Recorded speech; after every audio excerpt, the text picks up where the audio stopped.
So I'll try to be relatively brief so that I'll leave time for questions and for discussion. Anyway, anything approaching a more or less complete analysis of the war would take many hours. And it's actually the complexity of the conflict that makes manipulation of public opinion relatively easy. You just have to be selective in what you include in your analysis. So we can, in the discussion, we can fill in things that you may feel are missing, okay? Since my analysis of the war is at odds with how the conflict is being presented by NATO governments and by the major Western media, I probably should say a few words about my own political views. So where I'm coming from. So as Glima said, I teach politics at the University of Quebec in Montreal, where I specialize in the Soviet Union, former Soviet states. And as a socialist, I've been involved in trade union education in Russia, Ukraine, and Belarus. Actually, since that activity became possible with the liberalization of the late 1980s and then the new regimes in the 1990s. So I can say I've consistently and actively opposed the Putin regime, as well as successive regimes in governments in Ukraine, because they've all been hostile to the interests of working people. And I've been involved in this, I have been involved in this union education with a remarkable Russian couple that I met in the 1980s, Galina and Boris Kitsky, both of whom unfortunately passed away recently. So they were economists by profession, and they were among the rare former Soviet intellectuals who had been and then remained committed socialists. That is, they had been opposed to the Soviet regime, which they considered totalitarian, and they were equally opposed to the new capitalist regime, which turned out to be also undemocratic, but in a rather different way. And actually, they defined socialism as consistent humanism. So it fits with the title of your group. The situation of the working people in Ukraine has really, as I said, has not been better than that of working people in Russia.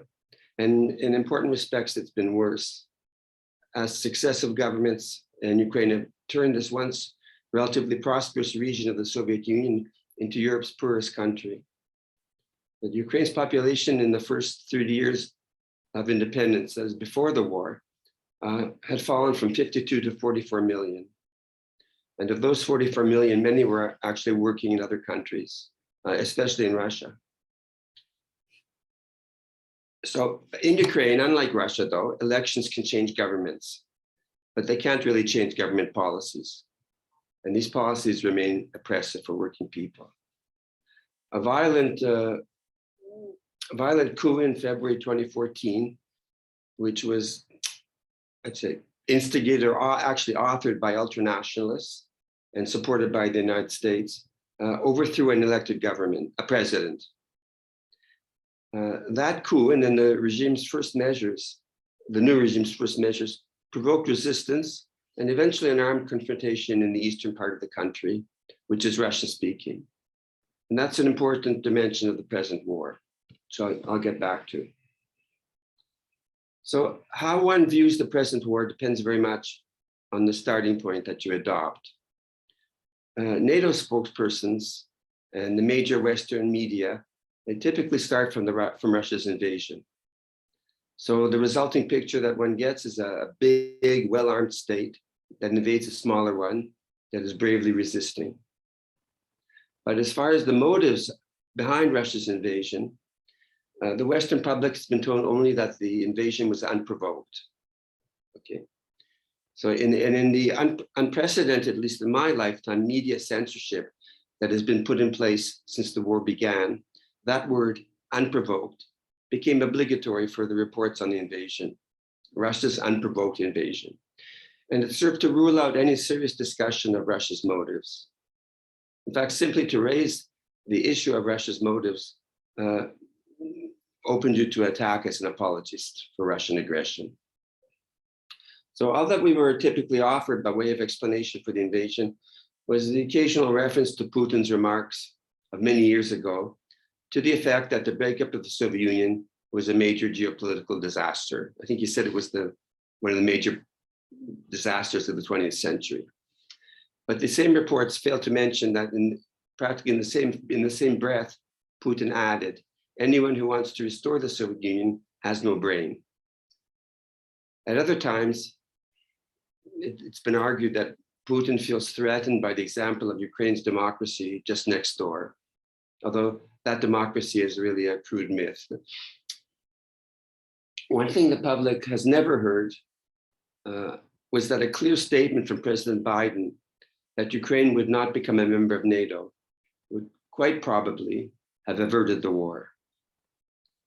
NATO's expansion into Ukraine was the main issue that Russia raised as it gathered its troops on Ukraine's border in the months before the war, and it repeatedly called for a negotiated agreement. As late as December of last year, that's a few weeks before the war began, Russia made a final formal proposal to the United States and to NATO to sign a European Security Treaty and immediately to start negotiations. But that proposal, like all those that preceded it, was ignored. Now, it's very possible Putin was lying. Maybe he just wanted to grab Ukraine and didn't want an agreement. Maybe he was just seeking an excuse. But if that was the case, I mean, why not call his bluff? Even if there was the smallest chance of avoiding a war that the United States administration had been predicting for months. And I should note that the CIA, on its part, has reported that Putin took the decision to invade only a very few days before the invasion took place. So to me, that indicates the war could have been avoided had NATO accepted Russia's offer to negotiate a European Security Treaty. The failure of the American administrations to respond to Moscow's concerns in the months and years before the invasion, despite the warning from some top US officials, it suggests that, to me anyway, the government might very well have wanted that war. Certainly, once the war began, the American administration, with especially strong backing from the UK, has done nothing to advance a negotiated settlement that could save lives and valuable economic infrastructure. In fact, the opposite is true. Washington and the UK have blocked negotiations. And just take, for example, the so-called sanctions from hell that have been imposed on Russia. They've been imposed without any statement about what are the conditions that would allow for their lifting, so they could be used as a negotiating card for Ukraine. I mean, that if you make this concession, then we'll lift the sanctions.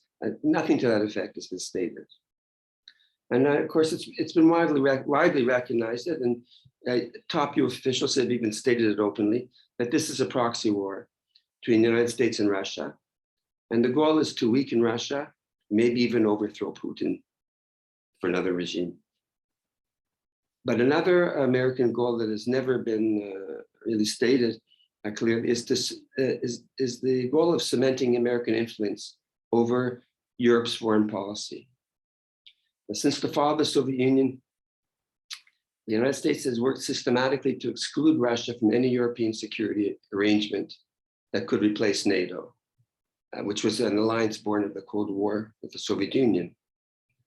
So, and as one would expect, the policy of excluding Russia aroused Russian hostility. And way before Putin, I mean, even when Yeltsin was president and very friendly to the United States. So this policy of NATO expansion, leaving out Russia, aroused Russian hostility. And that in turn became the best justification for NATO expansion. Well, you have a hostile Russia that's threatening the rest of Europe. And it didn't take long actually for NATO to declare that Russia posed an existential threat to the West. So maybe before I continue, I should get one thing out of the way. My view on the invasion itself, okay? So that to recognize that Russia did have valid security concerns and that Washington played a central role in provoking and prolonging and is playing a role in provoking the present war. It doesn't mean that I would want to exonerate Russia from its responsibility for the lives lost and for the military destruction that the war is causing. The United Nations Charter recognizes only 2 exceptions to the prohibition on the use of force by one state against another. That is, when the Security Council unanimously approves the use of force, or if the state has a legitimate claim to self-defense. Okay. Now, the expansion of NATO to Russia's borders, the arming and training of Ukraine's army that began seriously in 2014, the US abrogation of key nuclear treaties with Russia, and it's actually putting missiles in Poland and Romania, 10 minutes flight time from Moscow. These, in my view, are genuine, legitimate threats that Moscow can view as serious security threats. But still, the threat posed by those things was not immediate. And so I would argue it doesn't justify the invasion. That is, Russia had not exhausted all alternatives. And of course, even from Moscow's own point of view, the invasion has worsened its security situation because it's cemented French and German support behind American policy. And France and Germany were the 2 states that had been most opposed to NATO's eastward expansion. And now, as you know, Sweden and Finland, which were previously neutral, they decided to join NATO, although in practice they were actually integrated into NATO.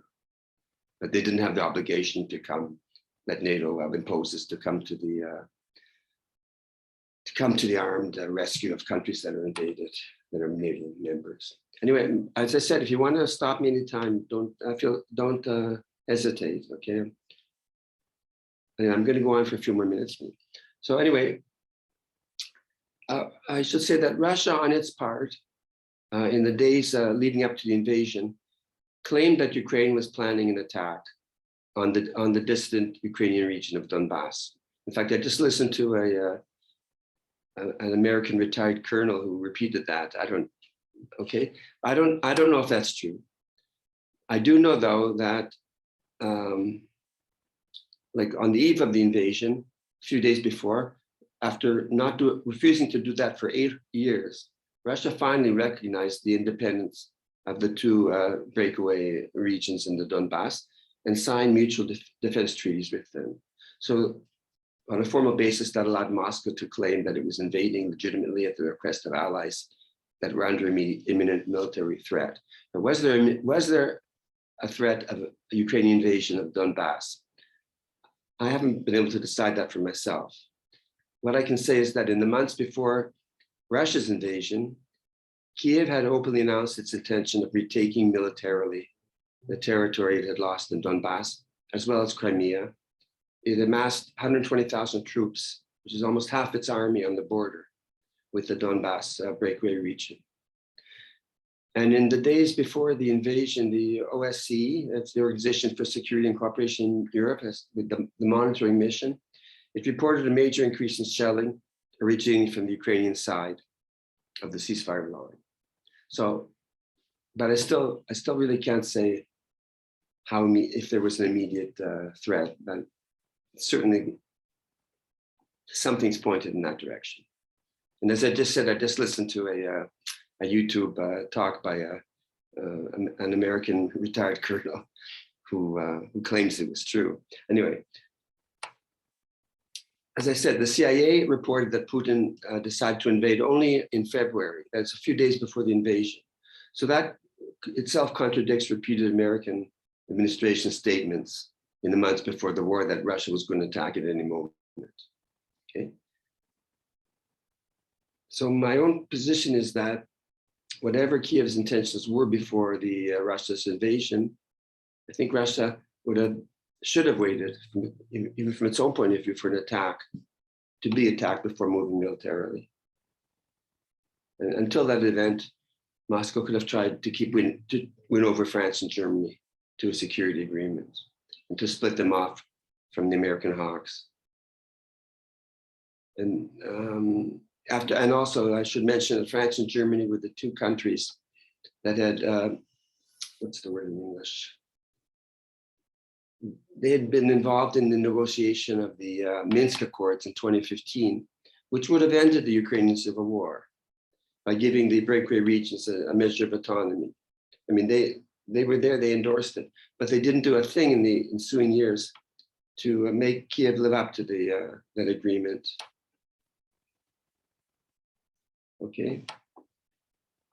So anyway, from the United States point of view, the Russia's invasion has fulfilled that goal. It cemented the American domination of Europe's foreign policy.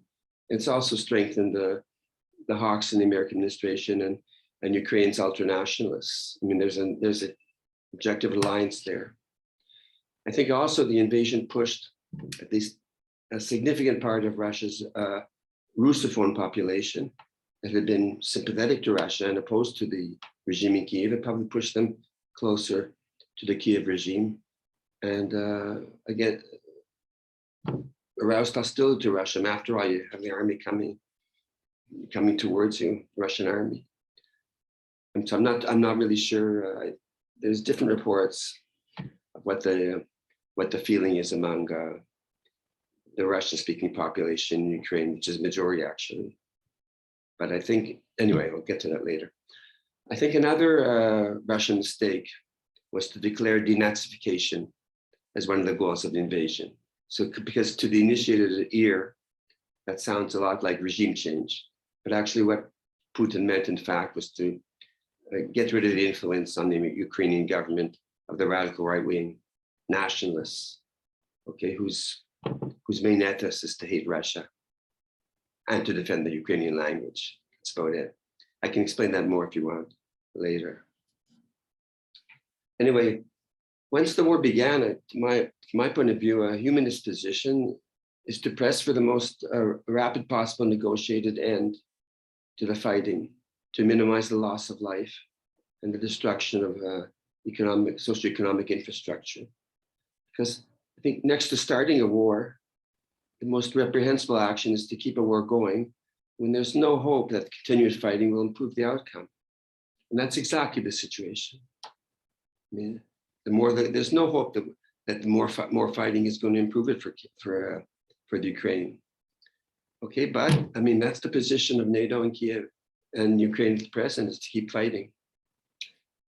Although I'll get to that. In the last couple of days, there's been some hint that pressure may come from Washington, maybe France and England also. But so far, Ukraine Kiev has showed no sign it wants to sue for peace. Anyway, as far as the Ukraine's territorial integrity is concerned, I mean, that's a legitimate goal. I think the stark reality is that even with all the arms supplied by NATO, Ukraine can't regain all the territory it's lost. I mean, some compromise is inevitable over Crimea and Donbass if the war isn't going to go on forever. So to call to pursue the war until victory, until all territory has been regained, and that's the current position of the Ukrainian government, which is still supported by the US. I think that's at least as criminal as the invasion itself. And as I mentioned, this is a proxy war between Russia and NATO, and it carries the latent danger of a nuclear exchange, which is a threat to all of humanity. Okay, anyway, I'll go on just a little bit more. Anyway, ceasefire negotiations between Ukraine and Russia were in fact conducted in the first 5 weeks of the war, and they appeared to be progressing quite well. It was reported that Ukraine had agreed to permanently neutral status, non-aligned, non-nuclear, and that its security would be guaranteed by the permanent members of the United Nations Security Council, that if attacked, they would come to Ukraine's defense. On its part, Russia, as I mentioned, dropped its demand for denazification, and Ukraine agreed to restore at least some official status to the Russian language, which is spoken by over half the population, but has been banned from public life. I mean, even going into a store to buy vegetables, you can't speak. I mean, that's what the law says anyway. I don't know how it was carried out. That Russia was banned. And if you live in Quebec, you know what a touchy issue that is. Anyway, there was also some movement towards a compromise on the more difficult issues of the status of Donbass and Crimea. For example, in Crimea, it had already been agreed that it would be frozen for 15 years, and then they would look for a resolution. I mean, Russia's clearly never going to give it back.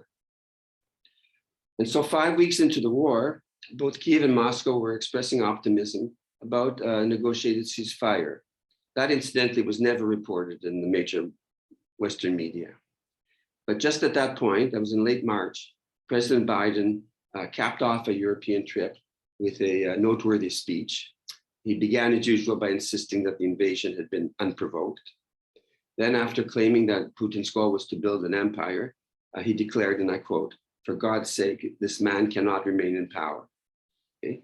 And then I think 3 or 4 days later, Boris Johnson, UK Prime Minister, made a sudden appearance in Kiev. And according to Zelensky's aide, he brought a simple message, and I quote, "Don't sign any agreement with Putin, who is a war criminal." Okay. And then, not incidentally, that was occurring just as Russia removed its troops from around Kiev.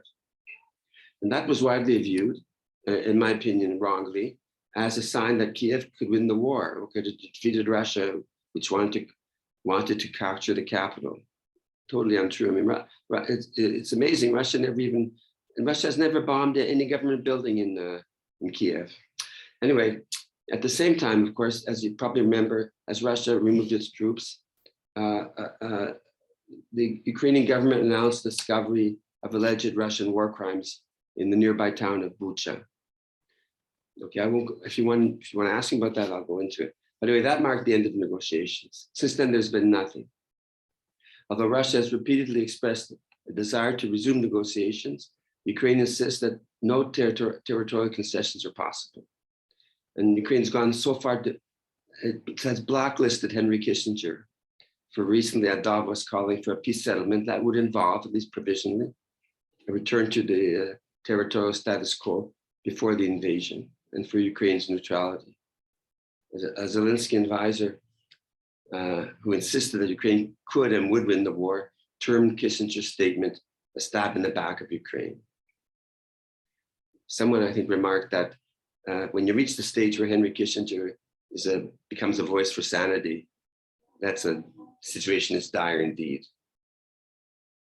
Anyway, so that is where we are now. And many knowledgeable observers, both on the right and left, believe that at some point the war has to end in a negotiated agreement, and they urge that it should happen as soon as possible. But as I said, the US and UK governments so far, backed by other NATO states, though significantly not by the countries of the global south that have the most of the planet's population, they show no desire for negotiated settlement. I should say that the last 2 days, there's been some indication, I think even Biden, but I mean, I just heard a talk, a news report about the French president who's in Romania now, who plans to go to Ukraine, but to tell them they have to resume ceasefire talks. Anyway,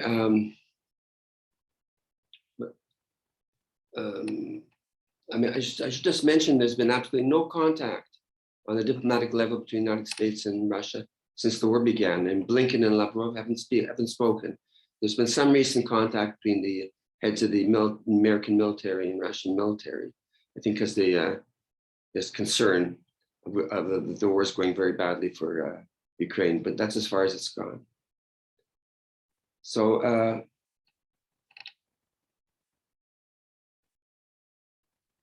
I mean, the decision obviously has to come from the United States as the main supplier of money and arms. It's calling the shots. And despite the few signs of the last day or two, I should say Biden wrote, I think last week in the New York Times, that he wouldn't pressure Ukraine to make territorial concessions. So that, this is what I'm going to end on. That policy puts American government in an alliance with Ukraine's ultranationalists, who some call neo-fascists. We could go into that. But they dominate the regime today in Kiev. And the entire ethos of that political force in Ukraine is actually to fight Russia, whatever the cost to Ukraine. So that's really what I want to Oh, let me just go on. I have a little bit more. I didn't realize that. Okay. Of course, that goal, defeating Russia, is impossible. So to continue to pursue it, again, it comes at it'll just come at tremendous continued human and material cost. And let me just. So that's what I can end with. I mean, there's a de facto alliance between the United States government at this point and Ukraine's ultranationalists to keep the war going. And from my own point of view, as a Canadian, with Canada's a very loyal member of NATO and very subservient actually to American foreign policy, it's my moral and political responsibility to work to mobilize pressure on my government to press for a rapid negotiated settlement to the war. You know, that settlement would leave Ukraine with sovereignty over at least the greater part of its original territory. And that's the best that one can realistically hope for at present. But I have to say that in my lifetime, which has been rather long already, I've never seen the forces for peace so weak and divided as they are today. I mean, there was a demonstration in Montreal at the beginning. Maybe there were 200, 300 people. It had a good, the slogan was good. No to the Russian invasion, no to NATO expansion. Okay, but since then, there hasn't been anything. Okay, and I remember the demonstration against the war in Iraq in Montreal. It was like minus 25 or minus 30. It was nothing like that now. And also the left is quite divided. Some feel that the war is a war for self-determination in Ukraine. Anyway, so I think it's a moral responsibility of anyone with a humanist approach, who believes in humanism, is to put pressure on our government, NATO, to put pressure on NATO, whose policy is criminal in this war. So that's where I'll end it here. Okay. So we'll take any questions. It doesn't matter how elementary. Just go ahead. I just would add to go into deeply what the problems in Ukraine and the actual civil war in Ukraine and the divisions and how it's played out since actually the country's independence is a major. Would take would take a series of lectures, but that's really what's behind it all. And in fact, I should say that the current head of the American CIA in the United States, William Burns, in his famous memo of 2009, actually said that he had predicted the civil war in Ukraine because of these divisions, and that it could very well lead to a war with Russia. And he's stressed that fear in the context of NATO's expansion, I should say. Okay, that's it.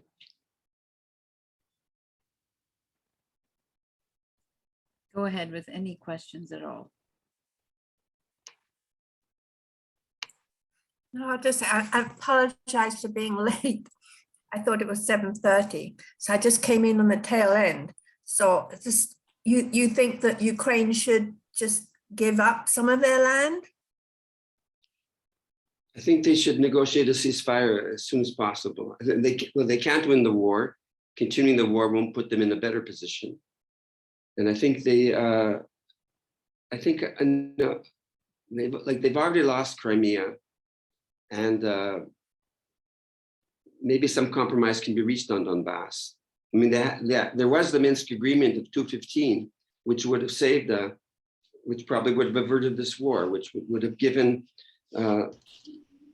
these two regions a measure of autonomy, especially in terms of linguistic policy. I'm just afraid. You turn this off. Yeah, okay. I'm just afraid you give Russia an inch and they're going to take a mile. I don't think Russia has any And judging by the last 30 years of Russian policy, I don't think it has any, the idea that Russia wants to restore the Soviet Union, the Soviet Empire, I don't think that's its policy at all. If you look actually at its policy over the last 30 years, there's no basis to support that. It had specific, in this invasion, has specific demands, which it's made very clear. But I mean, I don't think, for example, Russia would not object to Ukraine joining the European Union for an economic. I mean, Ukraine has already broken almost all the economic ties with Russia anyway. I mean, Ukraine, I mean, I've been all through the Ukraine, it had quite a developed industry, which is well integrated to Russia, but successive governments have broken those ties. I thought it was a shame, but that's the national bent of these governments pushed them in that direction. So. Could you tell us more about the Minsk agreements? Because Yeah. I'm not familiar with the content. Okay. When in 2014, when the elected president was overthrown, I mean, there were genuine popular demonstrations, okay? The issue that brought people into the streets was whether there would be an agreement between Ukraine and the European Union, or an economic agreement, or an agreement with Russia, with another kind of, okay? And the president then had been wavering between the two, but Russia offered a better deal, a lot more, a huge loan, and also and conditions which were anyway better. But so that brought people into the streets, because people saw getting closer to European Union, it could maybe help get rid of corruption. It could help maybe bring prosperity, and certainly would make it easier to travel to Europe, to work. And a lot of people were leaving. So people actually came onto the streets, but and there was a certain level of government repression. But what actually brought the thing to, then France and Germany's foreign ministers came and negotiated an agreement with the president that there would be the early elections, a coalition government till then, okay? When that was brought out into the street though, the neo-fascist elements, which were armed, didn't like it. And the next day there was a massacre, which killed and wounded 100 people. And it was attributed to the government's police. But there's a Ukrainian professor in Ottawa who done a meticulous study. I mean, it's all been proven actually. The shooting came from a building occupied by these neo-fascists, okay? But it led to the president's flight. He left the country, went to Russia. Mm-hmm. Never been clear to me exactly what was, he probably felt his life was in danger, I don't know. So, and then the next day, the parliament met, and the first law it adopted was to make Ukraine, like there were two official languages in Ukraine, Russian and Ukrainian. It made, Russia was no longer an official language. So and then it was a nationalist government with even ultra-nationalist elements in it. So the reaction in the East, which was strongly Russian population and very hostile to this Western Ukrainian nationalism, they did the same. They took the same tactic that had been adopted just a few days ago in Kiev and in the western part of Ukraine. They started demonstrating and seizing government buildings.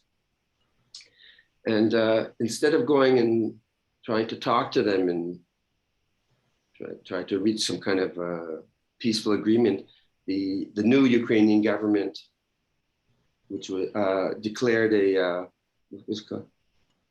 an anti-terrorist operation, mm-hmm. and sent troops to put them down by force. And that essentially led to a civil war, okay? With intervention on both sides. So that you have the Russians supporting eastern opponents to Kiev, and you have the basically the Americans and NATO, which were arming and supporting the government in Kiev. So I don't know if how much that answers your question. Does it answer your question at all, or did I? The question was about the Minsk Accord. Oh yeah, right. So then it sort of. So there was this anti-terrorist operation, and they were, but the Ukraine didn't have much of an army, so that the Donbass dissidents were able to hold them off. Okay, and at one point when the Ukrainians were advancing, Russian troops came in to support the Donbass, and they basically there was a pretty severe defeat, and that brought Ukraine to the negotiating table, and it was what's the word in English? Parrainé, just sponsored by Germany and France, okay. And they reached an agreement that there would be these two regions would have a level of autonomy, because it was Ukraine is a very centralized political regime, that would allow them to Russia to be one of the official languages, and that there would be elections held, and that Ukraine would acquire control of the border again, etc. And it was never carried, and so they all agreed to it, but it was never carried out by Ukraine. Okay. And the thing is, Germany and France did nothing. I think probably maybe under American pressure, did nothing to promote it, to pressure them, and it could have avoided the what we have now. Okay. Thank you. Yeah, it's clear. That's the Minsk Accord here. Okay, thanks. So, I mean, that's something you can actually reproach Kiev with. It never carried it out. Cam had a question. I should say also that the current president of Ukraine was elected in 2019 on a peace mandate, very strong one, 73%. And he one of the first things he did, he went to the Donbass to try to talk to them. And he was immediately came under death threats from the neo-fascists, who said that he would be hung, if he reached an agreement, he would be hung from the tree. And these I mean, you could call them ultranationalists, or whatever, but they're quite integrated into the army and to the Ministry of Internal Affairs, the police. I mean, they're often stated that they don't have very many people in parliament, but they're in a society that's atomized, where everything is, all the labor movement is weak and all the political parties are weak. This is an organized force. They know what they want, and they're very passionate, and they're armed. And they have a lot of influence. And I think that's going to be I think the war has strengthened them, actually. And it's going to be very hard for Zelensky, if he wants to negotiate, to overcome that. Mm-hmm. That's what Putin meant by denazification. Mm-hmm. Too bad you use that term. I mean, the counter argument is that Zelensky is Jewish, so how could be under the influence of Nazis?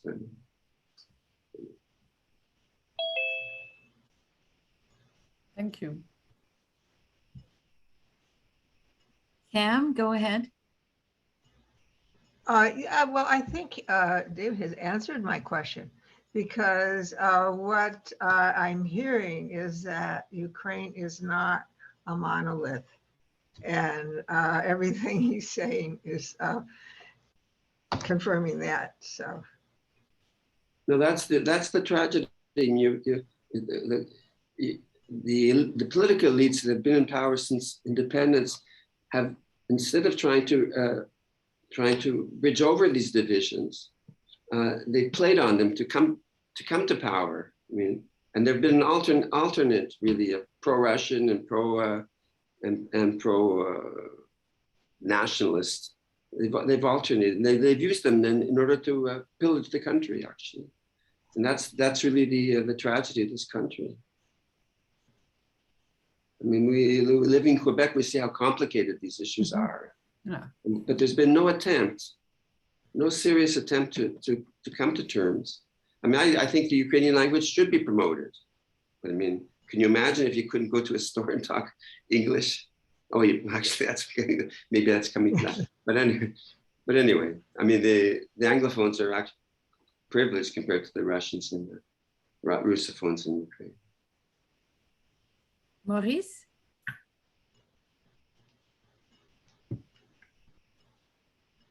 Yeah. Can you hear me now? Yeah. Okay. Yeah. Thank you, David. I mean, a lot of your stuff, actually, a lot of your ideas resonate with my own. And, you know, thank you for that presentation. I'm just wondering, well, I have probably a billion questions, but I'm just going to try and limit it to a few. One is the issue of sources. Okay.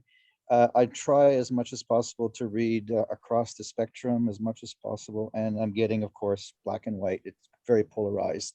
And I've, you know, developed a skepticism of anything that comes out of the Western media, especially since, well, since Vietnam war and against Iraq, Serbia, and so on. So I'm not surprised it's like that, but I'm just curious to know where would you consider to be, what would you consider to be credible, sort of more or less authoritative sources on this issue? What do you read? So that's one question.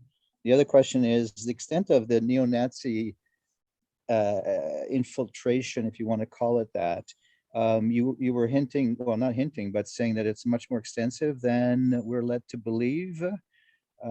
So that's the other question. And the third question has to do with, there was an article by Christopher Caldwell in New York Times. I don't know if you read it a couple of days ago, where he actually, he's a conservative, but he actually says it's the military buildup in Ukraine supported by the West that led to this war, and that the continued provision of weapons, and now they just released, you know, $40 billion, another billion today, is going to just escalate the war. It's going to cause more deaths. So I mean, there's so many issues here, and the other issue, of course, is body counts. I was listening to Scott Ritter the other day. I don't know if you're familiar. I'm sure you're familiar with Scott Ritter. And I just want to know what you think of him as well. Okay. If you really want, one good source is it comes out of what university?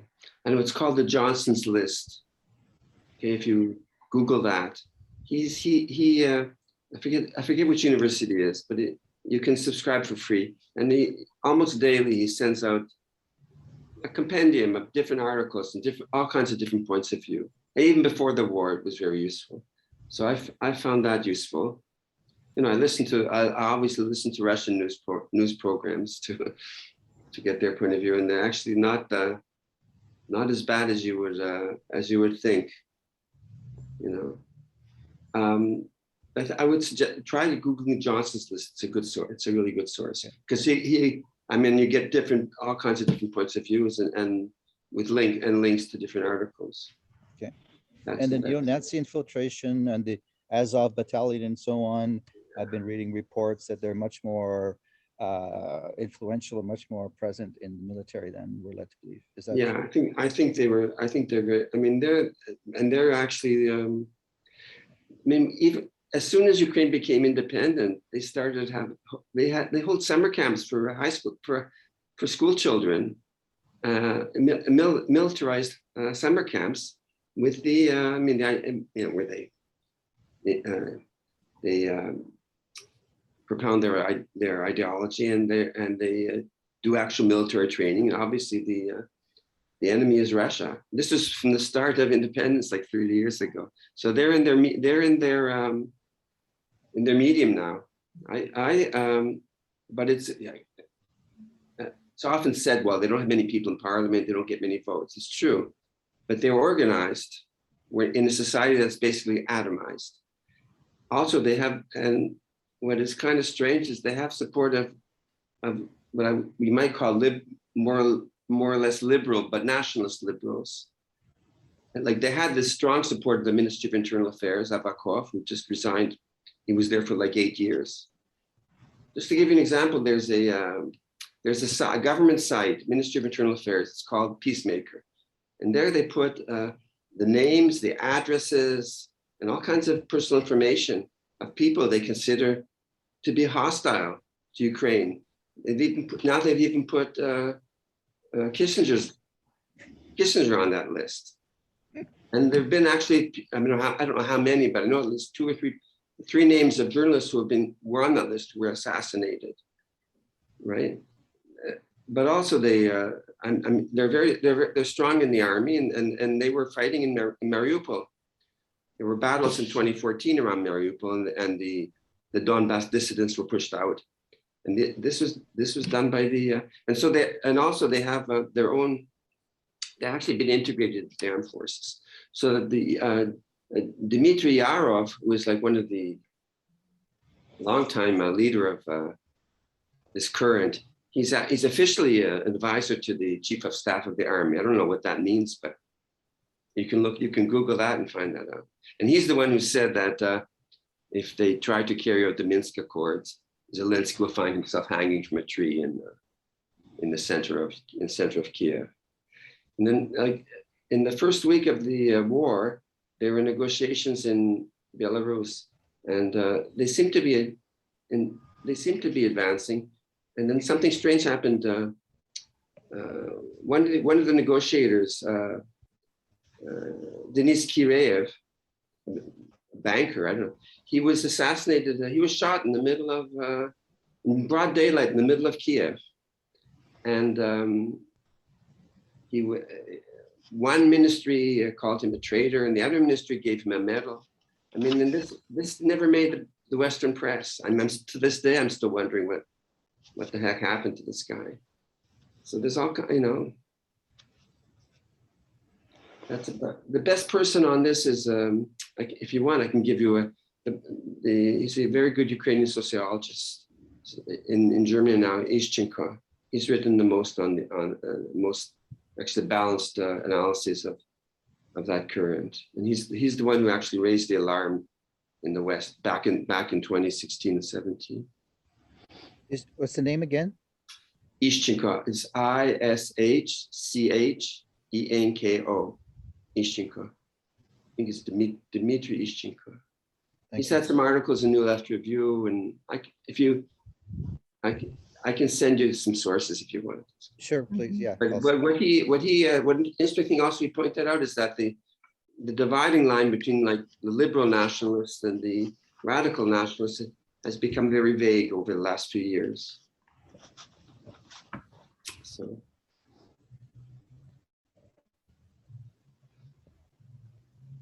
I have a question.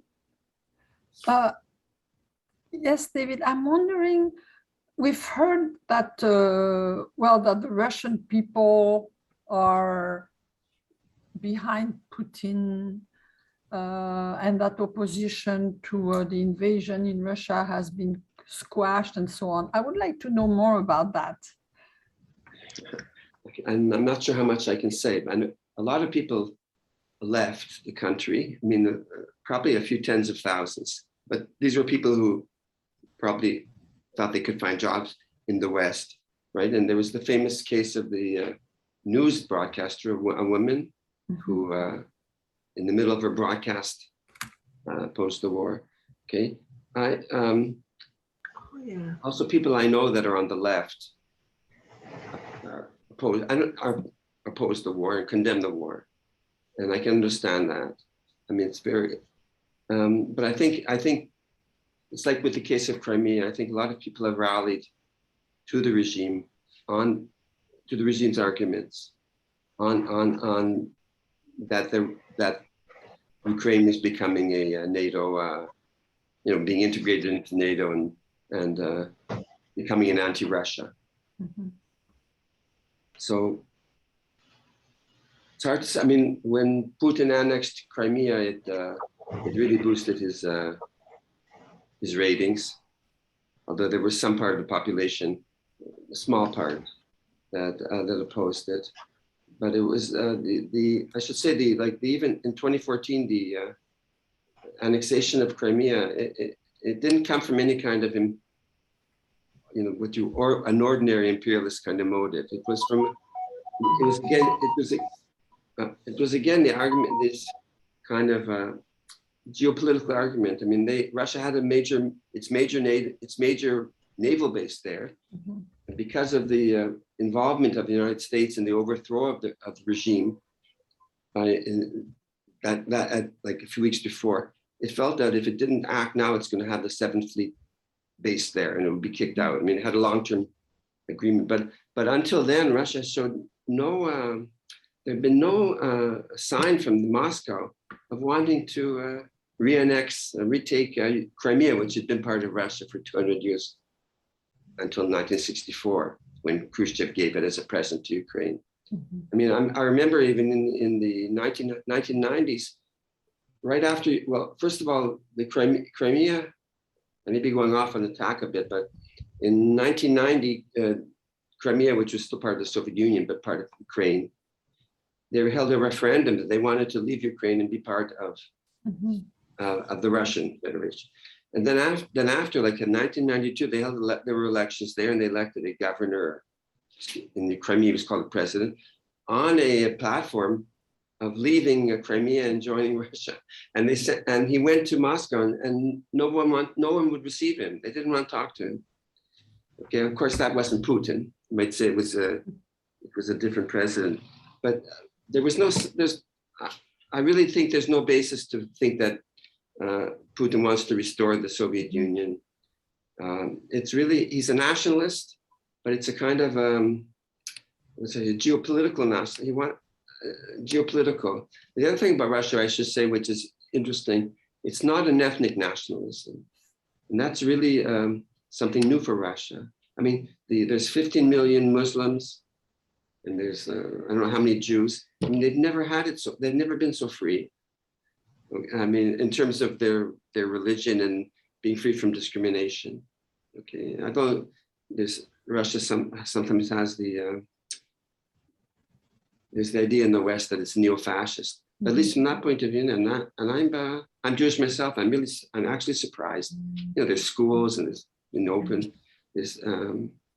So that's interesting. That's different from Crimea, from Ukraine, where it's kind of ethnic or linguistic nationalism, which is just it's destroying the country. It's really a tragedy, and it's the irresponsible elites which were playing on these divisions in order to be able to come to power and rob the country more easily. And the population itself, which was too atomized and too weak to actually oppose this. Thank you. James, you had a question? Yes, David, I have two questions. The first one is, you mentioned something that I didn't think about, like in reading the news. You were talking about hate groups rising up in the Ukraine. There was a point in the news where Putin said that he had no choice, that they forced him to go ahead with the invasion. I'm not sure if he was referring to NATO or if he was referring to like the hate groups or the other groups in Ukraine that were hating the Russians. Can you maybe clear that up for me? I think he was referring actually to the troops, the Ukrainian army that was on the lined up facing the dissident regions that Russia had been supporting for the last 6 years. I think that's what he was referring to. Okay, and the second question, of course, and the linguistic rights of the Russian-speaking population. So it was within the Ukraine that he was concerned about, not the expansion of NATO. Well, that too, definitely. They're connected, because Okay. I mean, I remember in 2008 there was the regimes, the governments in Ukraine have alternated between sort of pro-Russian, at least until 2014, more pro looking towards Russia and more nationalist.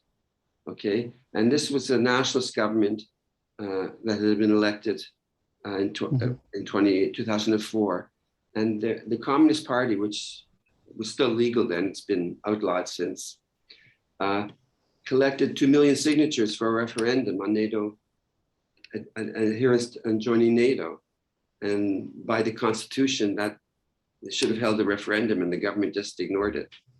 Then I think for sure, the majority would have been against joining NATO. The second question is, I'm not familiar with the trade work. You know, you were talking about the workers in Russia and the workers in the Ukraine.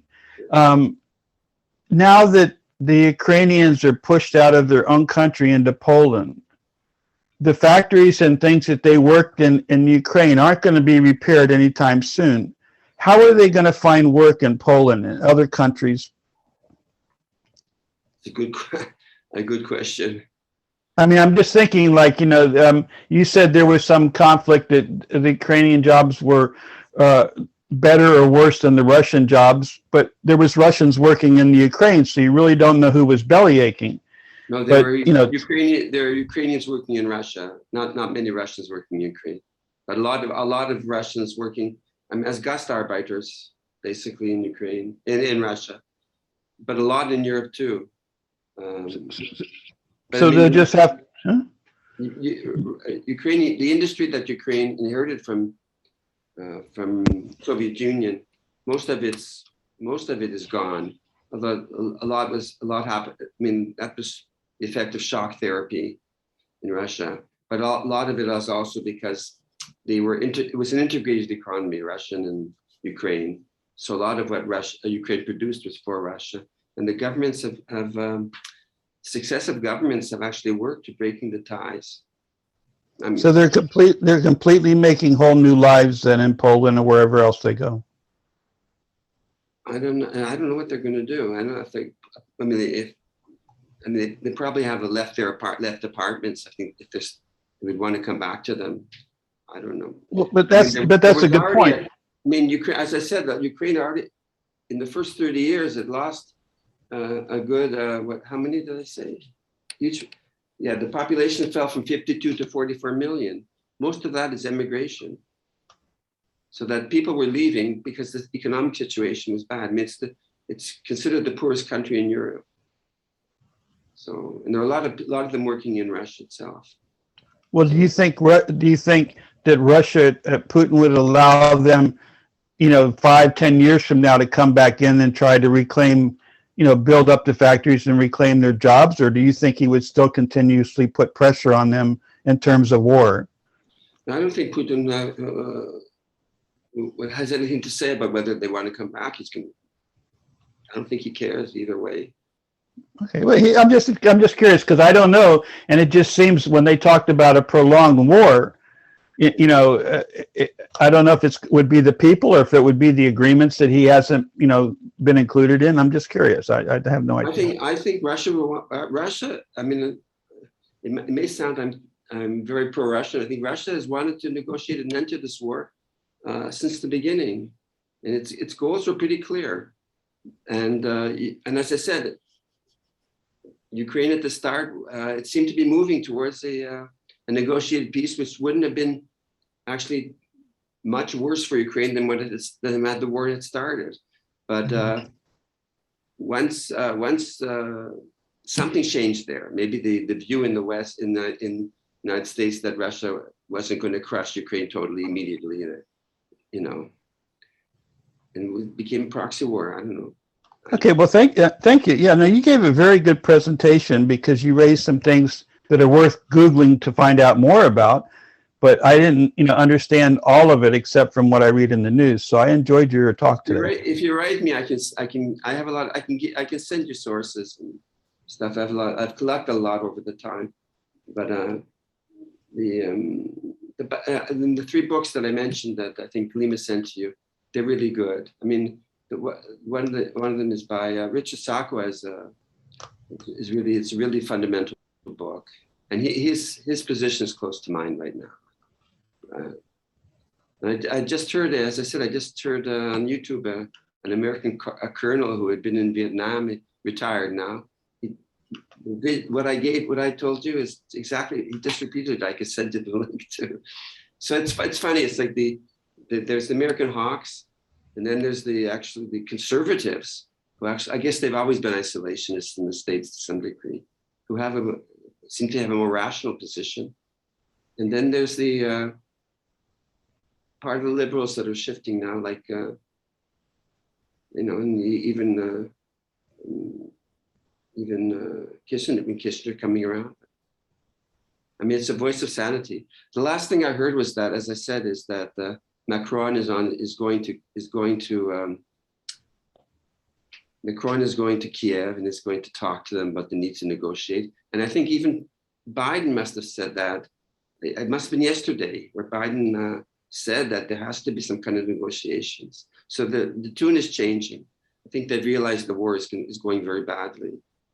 I mean, this has been very much a media war too. I mean, the media has presented a false picture of a lot of. I mean, there's no way that I mean, I knew from anybody who knows anything would know that there's no way Ukraine could come out of this as a winner. I mean, that's why they should have been pushing for it.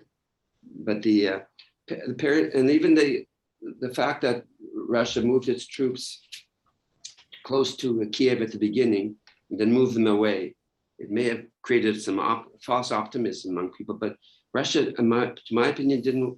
I'm not sure what Russia was planning to do there around Kiev, but certainly wasn't trying to conquer it militarily.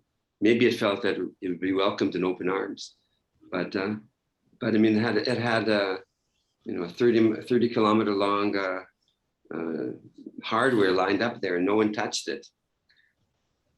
So, and that was probably, that's when it moved away from Kiev, that's when the negotiations ended. Okay. I'm just gonna see if do Galia or Christine have any questions? You don't feel obliged. I don't to be able to ask questions, but hi to everybody. Hi, Galia. Maurice, I know you said you had a billion questions. You were only able to ask 3, so you want to continue? No, I just wanted to pick up on a comment that David made about war crimes, which of course is, you know, coming from the United States accusing Russia of war crimes is a total farce. But you mentioned that, I think, Bucha, that you could speak more about the alleged war crimes there. What did you mean by that? And okay. I mean, I don't know until there's actually been an inquiry. I just want to say that the Kiev, and especially the ultra-nationalists, are specialists in false flag operations. False flags operation when something bad happens and you attribute it to the enemy rather than, well, that you did it. And I mean, the 2014 massacre on the Maidan massacre was actually done by the neo-fascists. But to this day, on the anniversary of that massacre, they hold a big march and a big ceremony to commemorate the Heavenly 100 that died. I mean, it's like out of Kafka. About Bucha itself, I mean, we don't know what happened until there's an inquiry. But one thing is clear: Russia. It was 3 days after the Russian troops left that they suddenly found the bodies lying all along the street. Mm-hmm.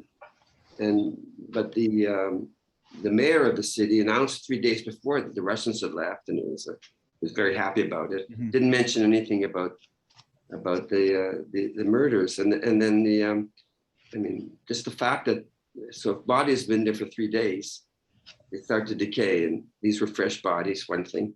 The other thing, why would they be left lying all along the roadway? And so, so the other thing is also that the Ministry of Internal Affairs, the internal troops, have stated that they would deal with anybody who deals with collaborating with the enemy, and they've been active actually in the cities that have where Russian troops have pulled out. So it just leaves questions in my mind. I'll wait to see what happens. I mean, but the thing about the other interesting thing is the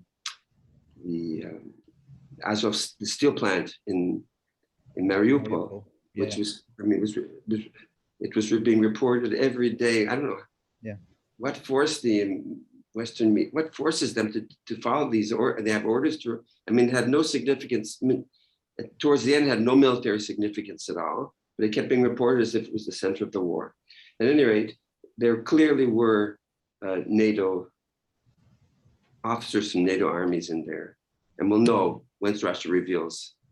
I think that's what part of the whole fuss was about, because there were two Kiev Ukrainian helicopters that tried to get in, that were shot down. Apparently, they were there to take them out. I don't know. So, I mean, it's and there's been a lot of I'm not saying there weren't war crimes. I mean, as I said, war itself is a crime, but there's been enough that's been shown to be attributed to the other, falsely attributed to one side or the other, to make one suspend judgment. That's what I would say. Thank you.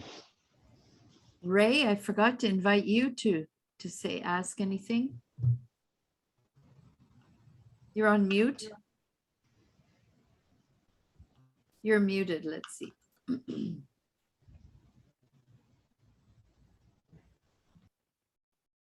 You're still muted.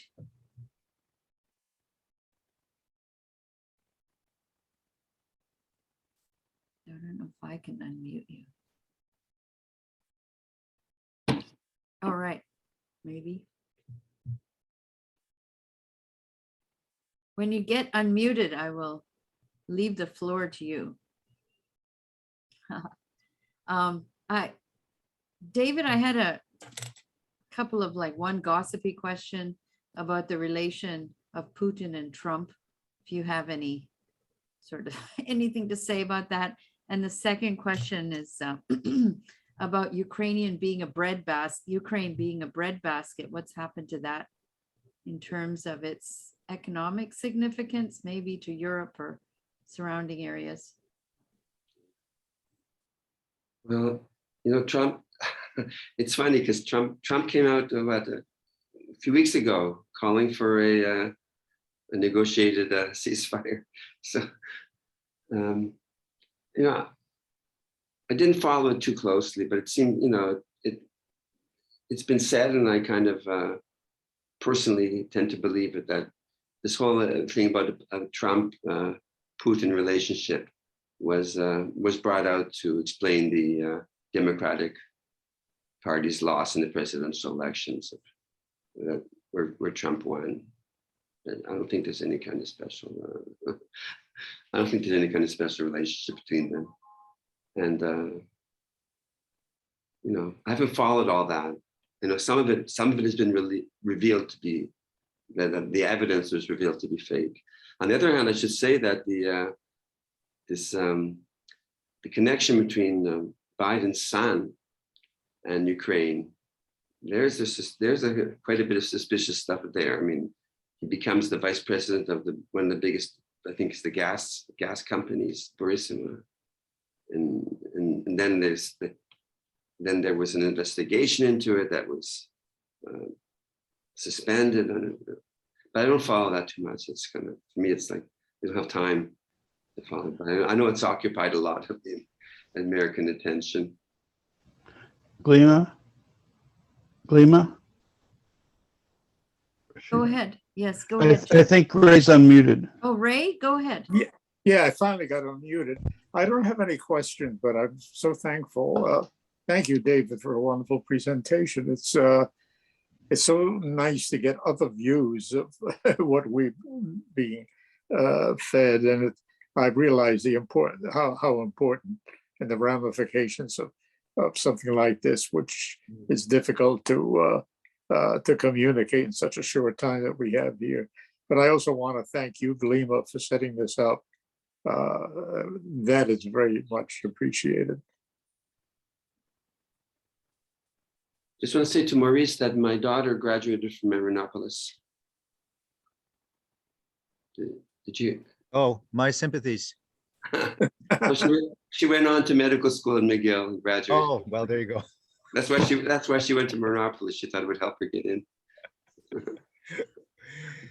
Everyone should read David's book, The Academic Corporation.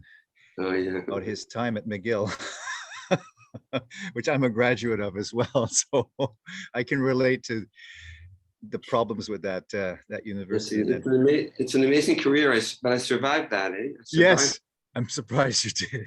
But I had trouble. That wasn't the beginning. The beginning was actually Columbia when I was defending my thesis. My supervisor tried to. I'm pretty, for political reasons, I'm positive. Tried to give me major revisions, which is basically a failure. But I went on to get a fellowship, and then it was published. Wow. Yeah. So it's been quite. UQAM has been a good place. My University of Quebec in Montreal has been welcoming. Yeah, it's been a good place. Although it too has, it was a left university that's gradually, following the general trend, moved towards more conservative positions. I'm curious, are you still supporting Quebec Solidaire in any way, or have you parted companies? I'm still involved in it, but more and more, I find it more and more problematic. I think the socialist left in Quebec Solidaire didn't manage to keep together to remain a force within it. So it's become. I mean, what's happened to Quebec Solidaire was to be expected, but I didn't think it would evolve so fast. I thought the forces of resistance would be stronger.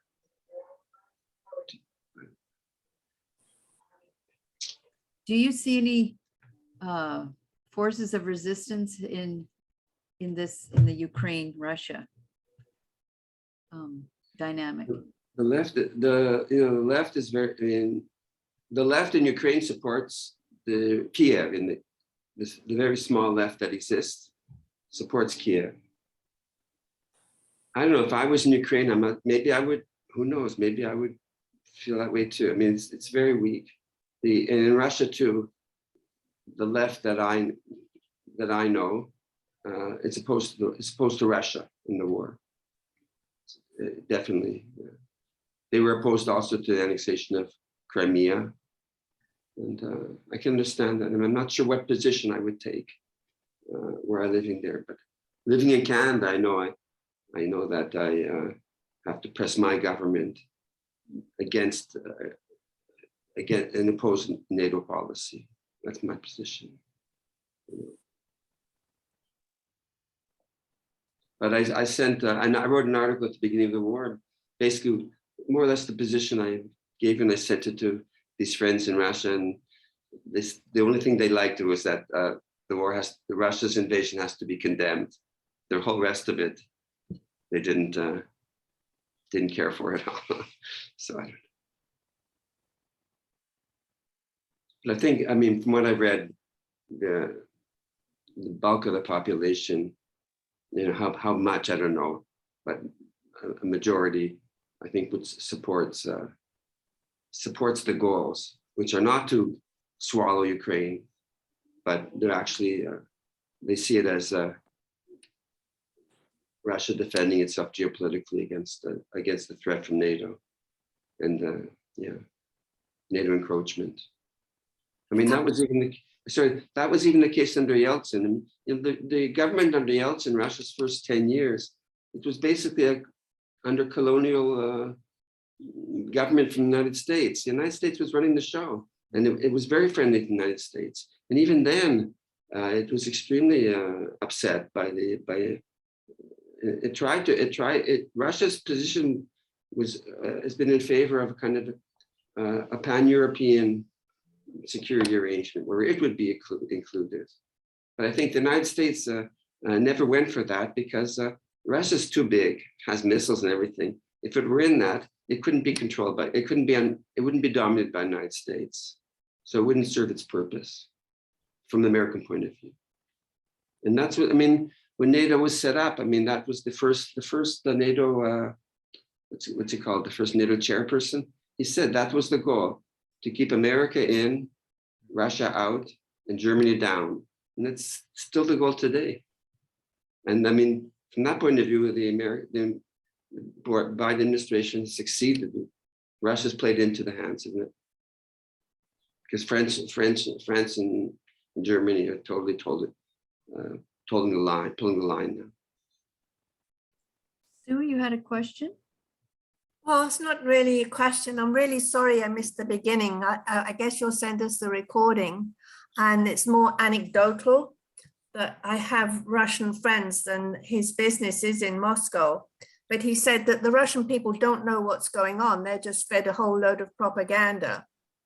And it was only at the beginning of the war that my friend, his IT guy, just suddenly disappeared, was arrested. So, you know, Yeah. the people don't know what's going on. The Russians can't do anything. I think he got arrested because a lot of their business is on the internet, and it might have been something to do with that. I don't know, because his business is transportation, but it's not stable there, and the people don't know what's going on. They're fed a lot of propaganda, as I think you've said that we are from our side, which I'm sure we are too. But I don't know what to tell you. I mean, I've been listening to the Russian newscasts. My wife is she's originally from the Soviet Union. She's a big patriot of Russia, and she's like glued to them. And I think it's an exaggeration to say people don't know what's going on. But I mean, it depends I guess it depends on what the person thinks is going on. Okay, but they don't have access to outside news. All they get is what. They have closed down. They've closed down the more independent press that existed, and it did to some extent. It existed. It's true. It's true. It's the same thing in. I don't know what to say. Yeah. Yeah. Depends what you think the goals of the war are, to whether you feel that Russians are being told what's going on or not. But as far as the war itself, the military aspect, I think you could follow it. You know, where the troops are and what's going on and that kind of thing. But the regime in Russia it's a dictatorship in the sense that you can't change the government. But to the degree, I mean, this is before the war, I should say, to the degree the elite didn't feel threatened, there was that element of freedom. So it's, and that's, so it's different than the Soviet Union, which was much more, where the element was much more repressive, I would say. And is Ukraine much different? Probably not today, but I think I want to also say that the fact that there is a dictatorship in Russia owes a lot to the American government.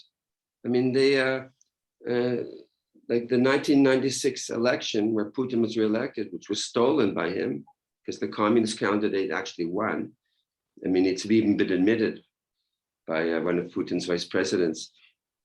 That was all organized by the Americans and supported. I mean, you had who was there? It was Clinton. Clinton came to Moscow, and he stood on the platform with Yeltsin. Yeltsin at the time was involved in the war in Chechnya, and said, "Oh, it's like Abraham Lincoln. Also, he had to fight against a secessionist region." I was, it's when it's, and so Putin came, and he was able to, because of the economy started to recover finally. He had a more assertive foreign policy, and he paid off the debt and everything, and that was appreciated by a lot of Russians. Also, living standards started to improve, partly because the price of oil was rising too, but also he managed to stabilize things, and so that lasted about to the end of the 2000s. Then it was going down again, his approval, and then you had the war. Then Crimea just raised his, just it led to a big patriotic upsurge. in his popularity. And then 2012, again, there were demonstrations. I was actually involved in them, and they actually, the government was actually quite tolerant for a while. And then there was a clampdown. And that's basically it. As far as labor rights, I mean, they're very weak, probably in Russia and even weaker in Ukraine. I mean, I've been involved in the University Professors Union, attempt to create an independent union in Ukraine. Actually, I wrote a book about it. It just shows how hard it is, but also how demoralized people are, how atomized they are. But there aren't going to be any winners in this. You know, the Russian people are suffering. Yeah. Well, I think the sooner it ends, the better, because it's not, more fighting is not going to change the outcome. There's going to be more death. And that, I mean, from the beginning, it was clear. I mean, Ukraine could not win against Russia. I mean, there's no way. But this was an idea promoted by NATO. But I do think Russia has valid security concerns that should be addressed. There's no reason why they shouldn't. Well, anyway, I want to, we're out of time unless somebody really has a pressing question, but thank you, David. It's like 9:30 there, right? No, 10? No, 9:30. 9:30. He's in Sao Paulo, Brazil, and I really appreciate your jumping in and That's on the this- background here. Wow. So thank you so much, David. So Thank you. so much detail and so much history, and thank you. We're really privileged of